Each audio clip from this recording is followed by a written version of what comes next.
Hello viewers, আজকের ভিডিওতে আমি কন্ট্রোল সিস্টেমের মেকানিক্যাল সিস্টেম মডেলিং রিলেটেড আরো একটি ইম্পর্টেন্ট প্রবলেম সলভ করব।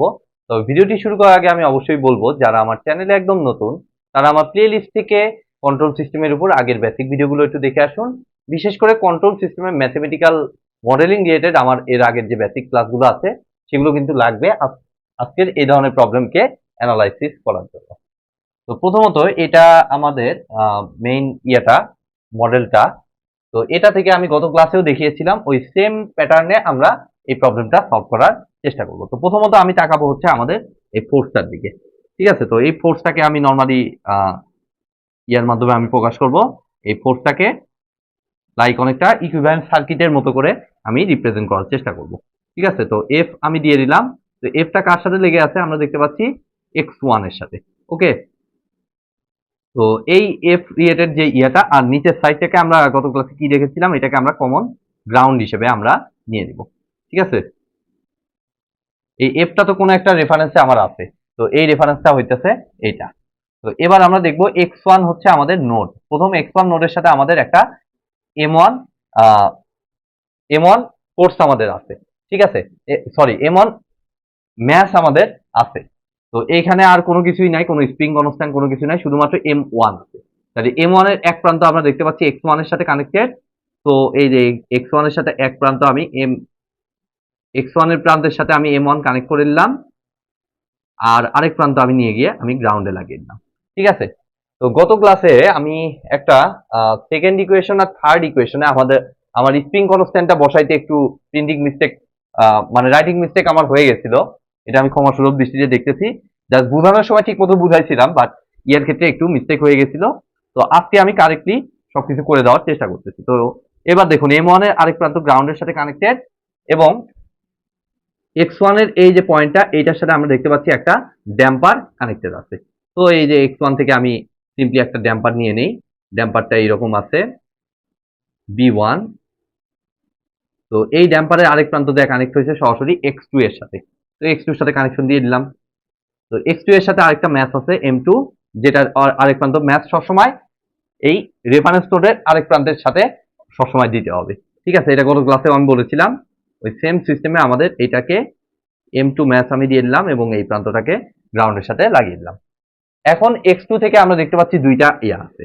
ঠিক আছে, তো এই দুইটাকে নরমালি আমাদের কানেক্ট করে দিচ্ছি আমি। একটা হচ্ছে আমাদের k1 আর আরেকটা হচ্ছে আমাদের b2।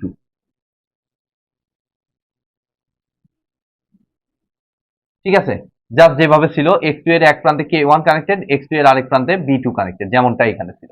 এবং আরেক প্রান্ত গিয়ে লাগছে কোথায়, x3 তে। তাহলে এই যে এই x3 তে লাগিয়ে দিলাম। এখন x3 তে আরেকটা ম্যাপ m3 দেখতে পাচ্ছি আমরা। তো এটাকে আমরা দিয়ে দিব m3।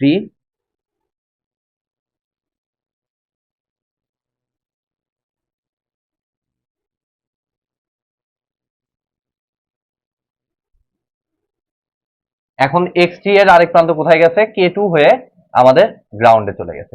ঠিক আছে, তাহলে x3 এর এই প্রান্ত আমাদের k2 স্প্রিং হয়ে আমাদের এই যে গ্রাউন্ডে কানেক্ট করে দিলাম। আমাদের ইকুইভ্যালেন্ট সার্কিটটাকে আমাদের রিপ্লেস করা হলো, মানে মেকানিক্যাল সিস্টেমের জন্য।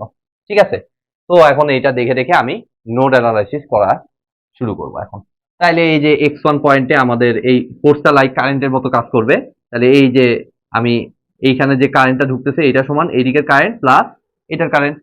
তো এই x1 এটাও তো আসলে অ্যাকচুয়ালি x1ই। তাহলে এখন যদি f লিখতে চাই, তাহলে f এর ইকুয়েশনটা মানে x1 পয়েন্টে f ইজ ইকুয়াল টু আমাদের কত আসতেছে, m1 ইন্টু এই যে এই ফোর্সটা, তাহলে m1 into D square x1 divided by dt square. এই যে এই দুই পয়েন্টের মাঝখানে x1 মাইনাস 0, সো আলটিমেটলি x1ই থাকতেছে d square x1 divided by dt square, plus এইদিকে কারেন্টটা কত হবে b1 ইন্টু আমাদের কত d into x1 minus x2। Okay, simple, divided by dt। তো এটাকে একবারে আমরা এস ডোমেইনে কনভার্ট করে ফেলি, যেমনটা গত ক্লাসে করেছিলাম। fs is equal to m1 into D square by DT স্কোয়ারের জায়গায় আমরা এস স্কোয়ার লিখতে পারি। তাহলে s square x one plus b one into S into x one minus x two. যেহেতু গত ক্লাসে আমার একটু রাইটিং মিস্টেক হয়ে গেছিল, আমি একটু রেজাল্টটা চেক করে করে এটাতে আমি কাজ করার চেষ্টা করব। তো f one is equal to m one into D square x one divided by DT square plus b one into D x one minus d t. ঠিক আছে, তো এটা হচ্ছে আমাদের এক্স ওয়ান নোডের জন্য ইকুয়েশন পাইলাম। এবার আমরা এক্স টু নোডের জন্য চিন্তা করবো। তাহলে এক্স টু নোডে আমাদের লাইক এইদিকের কারেন্টটা ঢুকতেছে, এটা সমান এদিকের কারেন্ট প্লাস এদিকের কারেন্ট। ঠিক আছে, তো এই যে এইদিকের কারেন্টটা হচ্ছে আমাদের কত, B one into D x one. তাইলে B one into D x one minus x two divided by DT, এইটাই একমাত্র ঢুকতেছে আর বাকি সব বের হচ্ছে, প্লাস ইকুয়াল টু আমাদের কত, m two into D square x two divided by DT square, d square x two divided by DT square plus এইদিকে কারেন্ট। ঠিক আছে, তো এইদিকের প্রথম পয়েন্ট হচ্ছে এটা, তো এটা দুই সাইডের ইয়া হচ্ছে X two minus X three. So K one into X মানে হচ্ছে X two minus X three plus এটা হচ্ছে B two into D X two minus DT, X two minus X three divided by DT হয়ে গেল আমাদের time ডোমেইনে ইকুয়েশনটা। এবার S ডোমেইনে কনভার্ট করলে এটা আমার দাঁড়াচ্ছে B one into S into x one S, actually এটা এক্স ওয়ান এস হবে, তো আমি সংক্ষেপে এক্স ওয়ান দ্বারা প্রকাশ করলাম। X one minus x two is equal to M two D square by DT স্কোয়ারের জায়গায় S square x two plus K one into X two minus X three plus B two into D ডিটির জায়গায় আবারও S into X two minus X three. তো এটারও equation আমাদের হয়ে গেল এক্স টু নোডের জন্য। এবার আমরা এক্স থ্রি নোডের জন্য একইভাবে অ্যাপ্লাই করব।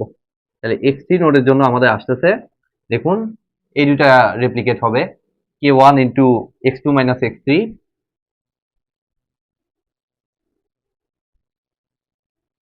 প্লাস বি টু ইন্টু এই দুটা ঢুকতেছে, এই এক্স থ্রি নোডে এই দুটা ঢুকতেছে, তো এই পাশেরটা ঢুকা, পাশেরটা আমি লেফট সাইডে রাখলাম। এত ইজ ইকুয়াল টু বের হচ্ছে কত কত, এই যে এই দুইটা, তাহলে M three into D square X three divided by DT square plus K two into X three. Okay, এখন এস ডোমেইনে কনভার্ট করলে আমাদের এটা দাঁড়াচ্ছে, এটা যেমন আছে তেমনই, K one into X two minus X three plus B two, just D DT জায়গায় এস দিয়ে রিপ্লেস করে দিলাম, তাহলে S into X two minus X three এত is equal to M three আর ডি স্কোয়ার বাই ডিটি স্কোয়ারের জায়গায় S square X three plus K two into X three হয়ে গেল। তো আমি একটু মিলাই দেখতেছি সব ঠিকঠাক আছে নাকি। প্রথমটা হচ্ছে আমাদের d1 into dx1 by minus x2 by dt is equal to m2 d square x2 by dt square plus k1 x2 minus x3 plus b2 dx2 minus x3 by dt। ঠিক আছে, k1 into x2 minus x3 plus b2 into s d dt x2 minus x3 m3 d square x3 by dt square plus k2 x3। ঠিক আছে, তো এই ছিল মোটামুটি আজকের ভিডিওটি যদি ভালো লেগে থাকে অবশ্যই ভিডিওতে একটি লাইক দিবেন, বন্ধুদের সাথে বেশি বেশি শেয়ার করবেন, আর চ্যানেলে নতুন হয়ে থাকলে অবশ্যই চ্যানেলটি সাবস্ক্রাইব করবেন। ধন্যবাদ।